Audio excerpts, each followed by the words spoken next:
say thank you to the staff, director.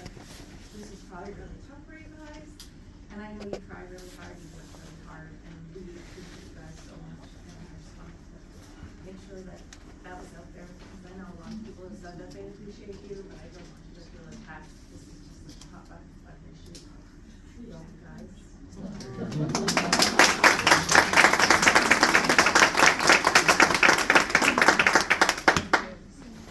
The lady in... Hi, my name's Jody Underwood. I live in Croydon. I'm not from Londonderry, but I published this book. This is my husband, and he wrote it. I remember the town meeting. Excuse me? I remember the town meeting when it happened. Do you? Like you were there? No, it wasn't there. Oh, you read about it in the Big conversation all over the state. You read about it in the mainstream media.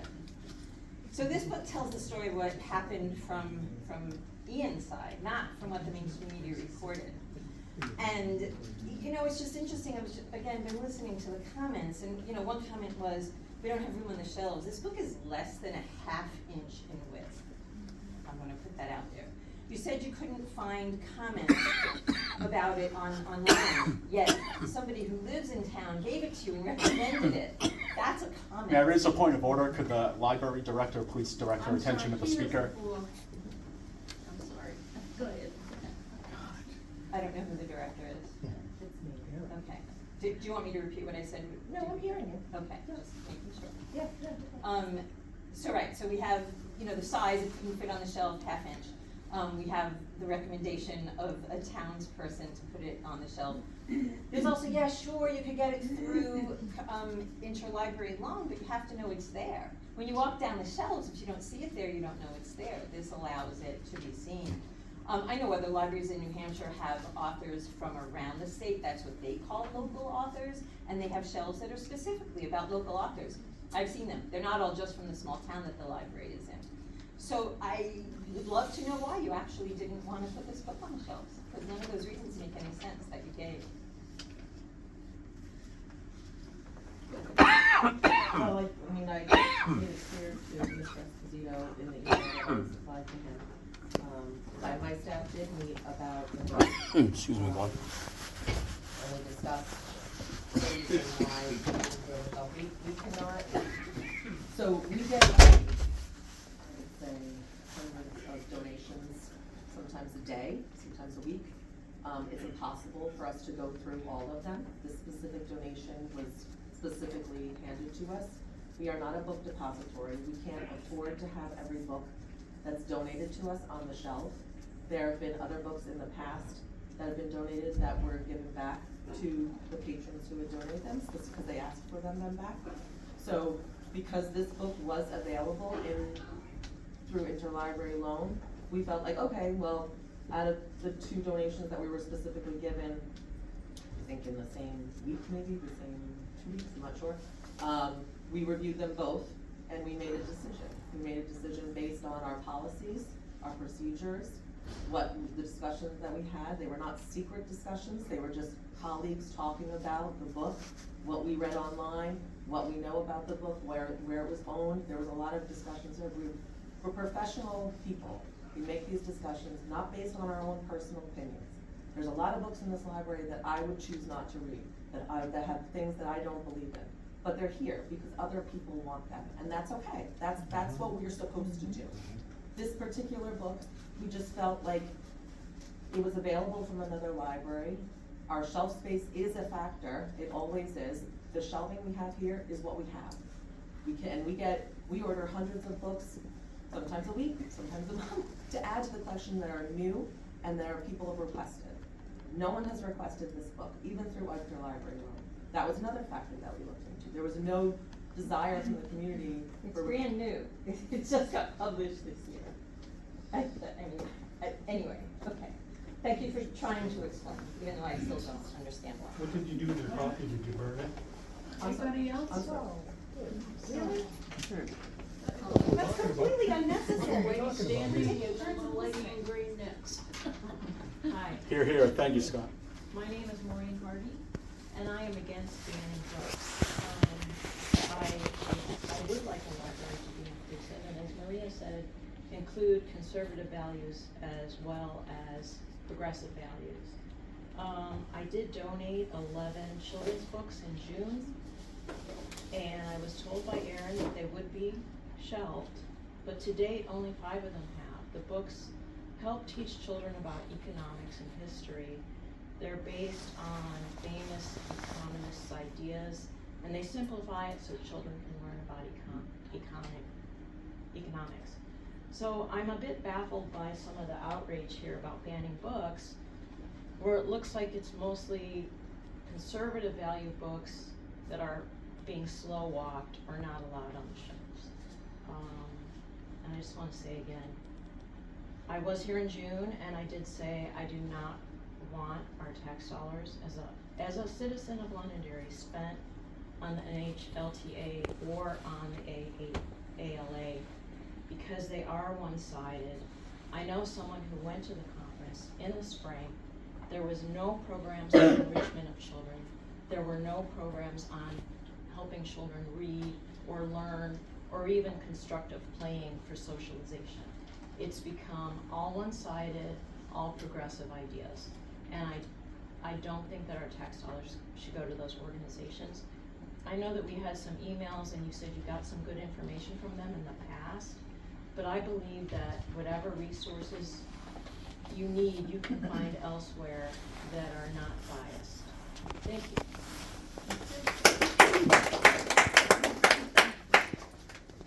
Stephanie Rochers, Royal Lane. I just want to say that I am happy to have my tax dollars spent by the people who I trust, especially Erin, our director, who has taken this library from one of, I don't want to say mediocre or anything like that because I didn't do it before, but I would like to say that I constantly get people telling me all the time that the vibrancy of the library now, the activities, the excitement is just through the roof now. She's doing a great job. Everyone here who volunteers to do this, or if you're voted, I have nothing to do with the library. I have come very few times to the library. But when I heard that there was people saying that there's only this being done or that being done, it just enrages me. I am a total middle of the way person as far as beliefs. I have my own opinion, and I'm not gonna make other people have to listen to what I say and make it the only way. I think you guys are doing a great job. I hope you vote not to be out of the ALA, because I feel that the library is built the way it is now with all of the standard books from back in the day, and it is conservative. We're trying to build more of the nowadays, new policies, new objectives, new ideas that are coming into the library. So it may seem that it's only that way that's being put in, but we've already got all the other classics and everything else here. So that's just my opinion.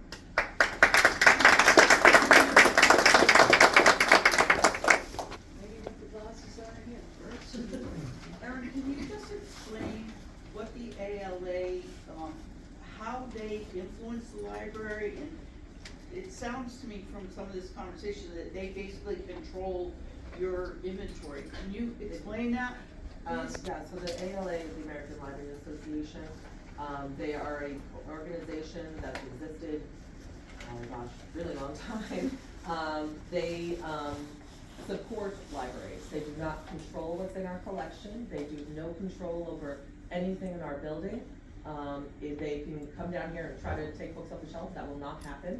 We are in charge of our building, our library, and if we're in a consortium, we're all part of that. The ALA is just a supportive organization for libraries. We receive discounts for professional materials from them. We receive discounts through training for staff. We receive discounts even through other vendors, like for imprint or things like outside of library. So we do receive quite a few discounts if we're members, but they do not have any control over what's in our books on our shelves, how we spend our budget, how we add to our collection, anything like that. We reach out to them for if we need help with trainings, or they do offer some programs that we could take advantage of. They have a conference that we can take advantage of. We have not done that yet. but that is certainly an option. So they're just a support, they do not control anything, so in this building at all, or anything in other libraries. Thank you. You're welcome. Can I just point out Sarah Faber? She was the lady next to you. Oh, Beth Monaco, Westford Drive. I wanted to say again, thank you very much for the librarian team that works here. Thank you to the trustees for the time that you take every month to do all the things that keep this building running. Thanks for all the people in town that are here today to be activists for this public space. I've been in this town for over 20 years. I have watched our library really transform into a dynamic space, and I want to keep that momentum going. Having grown up in a very, very conservative background, I recognize that what exists represents everything I was given as a child. All of the values, all of the ideals. What I didn't see as a child were the things that I now advocate for in the areas of diversity and equity and inclusion, and that is what I want to see the Leach Library have the power to continue doing, because we all deserve to see ourselves represented in any public library. And every child, every adult should be able to see their needs reflected back to them through books, through media, through resources. And having trained teams of librarians who can access things through associations and being able to pull resources, that's really, really imperative. We want to keep moving in that forward direction, and forward direction means a balance. There are ideas, and this is a building of ideas, and you don't have to agree with 90% of them, and you shouldn't. You should be able to focus on what you find interesting to you, and I want to make sure that we can still keep doing that. That's really important, and I think it's dangerous to get locked into a value system like Londonderry values. I don't know what that looks like, because I know Londonderry has many thousands of people, and even people who think they share the Londonderry values, you put them in a room together, they're gonna find things that they don't agree on. So it doesn't make any sense to pigeonhole Londonderry as to a value set, and I think it takes away from the people who might have a different opinion. It kind of makes it seem like those people have a lack of values, and that would sound silly.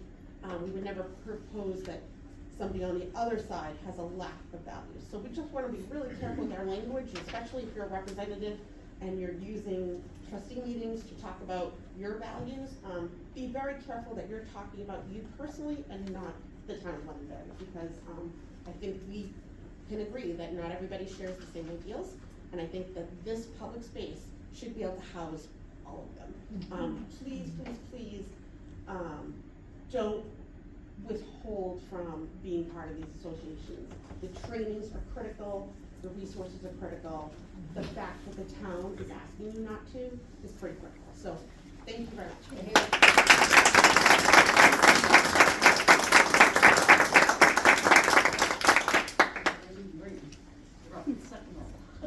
Hi guys, my name is Kylie Hernandez. Sorry, I'm a little nervous. I wasn't planning on talking. But as a Londonderry resident, and I'm an employee here, I work as a tech here. I love it here. It's genuinely my honor to serve the community. I'm very happy to see all your faces when you come through the door, whether that's you or your children. Londonderry is a great town, and I want everybody in here to feel welcome when they walk through the door, whether that's a progressive value or a conservative value. I want everybody to come in here and feel like we belong here, because you do. That's all I want to say.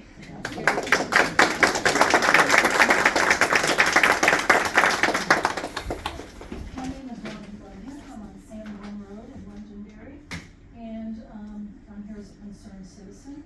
I support wholeheartedly the staff and librarians here at Leach Library. We've got a real gem in this town. They did a survey recently, and they've really responded to a lot of things that people in this town, wanted, or ideas that they had, and I appreciate that. These are experts. experts in their field, they know a whole heck of a lot more in literature than I do. I trust their judgment. I want my taxpayer dollars going to the American Library Association. I've learned a lot. I kind of researched myself before I came here tonight. What is it that they do?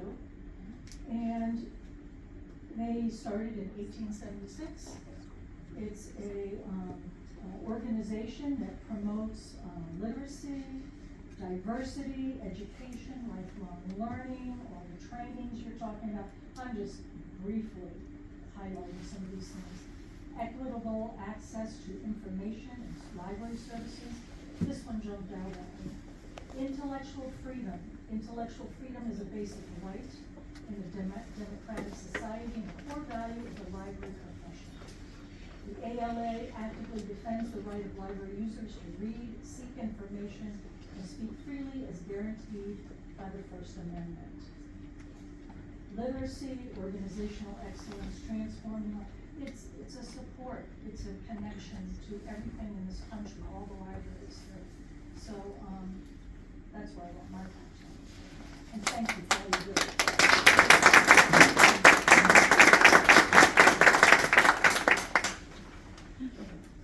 Sarah Faber. I just want to make clear that you kept saying ALA doesn't control things, but it certainly has influence. I just want to make that clear. And second of all, I have a question. Do you guys carry Mein Kampf? That book? I don't know, I'd have to look it up, I don't know off the top of my head. It's from what I know that you do. So I would just love if the Croydon book was there instead than that book.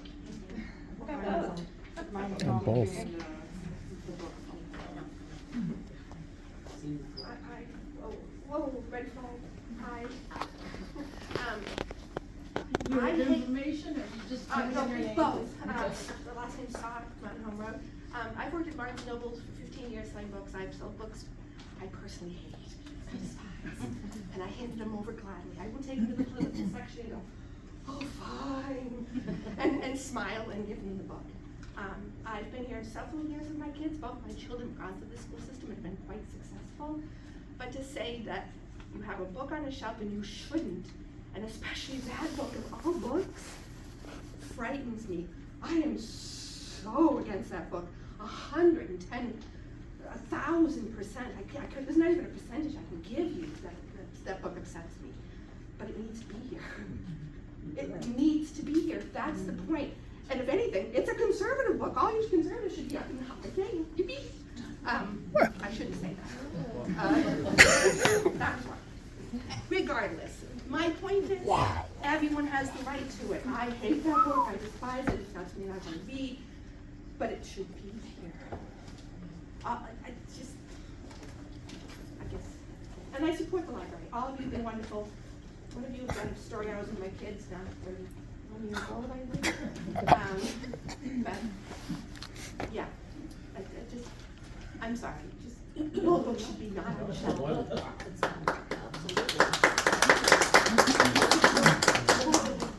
Although I've burned Stephen King. And you have that right. So read them. Would you mind repeating your name one more time? Saw, S-A-U-R, Mountain Home Road.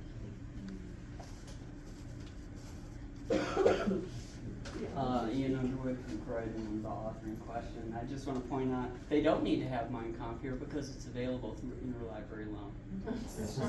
Which is true of probably 95% Well, of then the let's not books have the here. Bible. I mean, we're gonna start getting into what books we're gonna have and not have. But this is their You reason know, for not let's have having Stephen books. King, but you can't, it's just, of all historical books, that's such a historical book, whether I agree with it or not, and I don't. Then we shouldn't have the Bible, we shouldn't have, I mean, there's just, we can put on a literacy of, exactly, it's a slippery slope. When you start banning even good or bad books in anyone's opinions, it's just scary. We're not talking about banning, just replacing, having it available. It is a ban though, when you start limiting, it's a ban, that's what. I agree. So, it should be, and your book should be there. I don't even know what your book is talking about. That's the only thing I was trying to say, man. There's plenty of shelf space. I'm sure they can rotate it, but I understand. it's not progressive enough. But I understand back to doing sales. I know it's about what you can put on the shelf and trying to accommodate your audience. So I have to respect their opinion if it's available elsewhere and it's a limited amount of people that are going to want it, whereas historically someone could look at that other book, I don't know what mentioning the book, look at that book for historical reference. I could see where that would be on a shelf. Has anybody not spoken before that wants to speak? Hi, Mary McQueenie, Wildwood Road. First of all, I just want to say thank you for having the opportunity for all of us to be here. I commend you all. As the Moose Hill School librarian, it's a hard job. And there are parameters that we have to adhere to of what is legal to be on our shelves. We get a lot of donations myself, but of course get to go to the school board and New Hampshire Board of Education. There's a process. I still get questions, but our job is hard. Our job is to provide all the literature we can possibly give these young readers, to expand their minds, give them opportunities. Having this forum is very important. And I want to commend you and thank you for having this public comments. There's a lot of really great people here. Actually, everybody who's here cares. And I think that's the key. If we can work on hopefully more transparency as far as what you do to help educate us, that would be really, really important. And that would help alleviate a lot of the discrepancies or questions. I appreciate a lot of people that I know in this building, because again, where would we be without books? So again, thank you for tonight. This is really, really important. And I believe it's the beginning of many, many good things that are gonna happen. No one should leave this room without feeling that something is being accomplished, regardless of what your agenda might be. Again, thank you very much. We are a community. It takes a village, that includes all of us, to educate our young population. It's my job, and I get paid nothing, but it's our job to make sure that we have the accessibility of all literature at all times. So please remind ourselves, we have many people from many generations that have very wise, a lot of wisdom in this room, a lot of education, a lot of backgrounds, and a lot of different moral backgrounds. Regardless, again, without a book, we are nothing. So again, I commend you, I commend everybody who's here, and I thank you for the opportunity.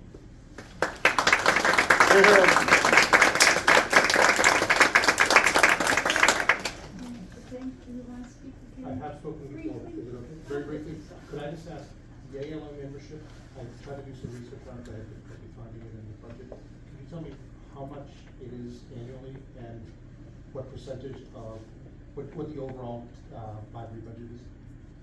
So I'm the only one with a membership. We don't have like an organizational membership. It's just an individual membership, and it's $118 a year. And what is the library budget? What's the total library budget? For this year,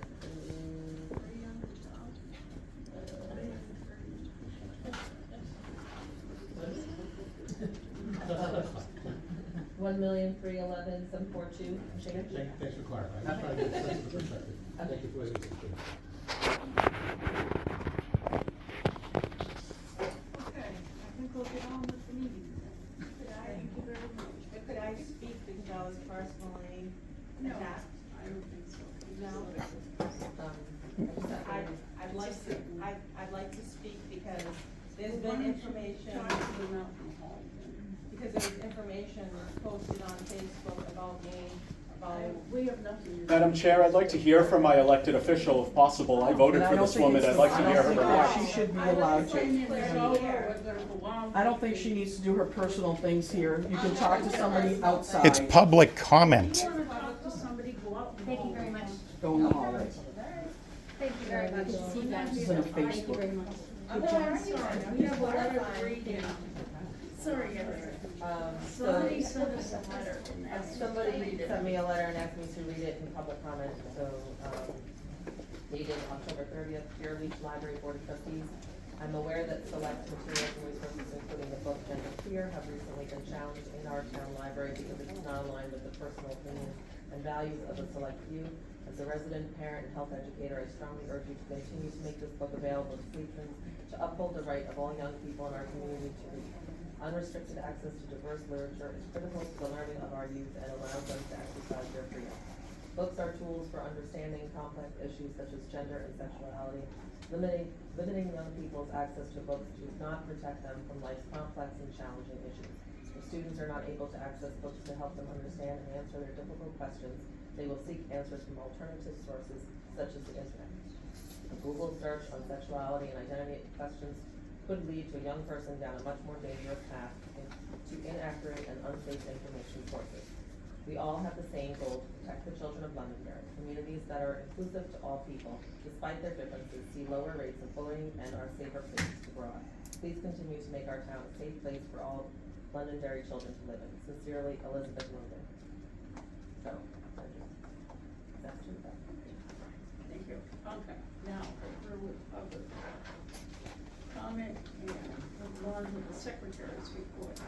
Everybody's on copy of the minutes? Anybody have any errors or omissions? Okay.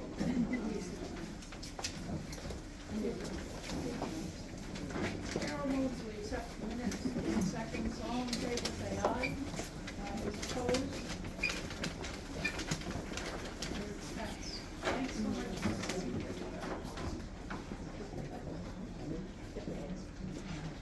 Okay. President report. Carol, how much money we got?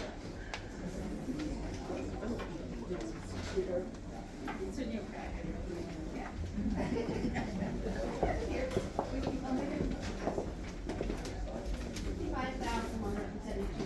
$55,172.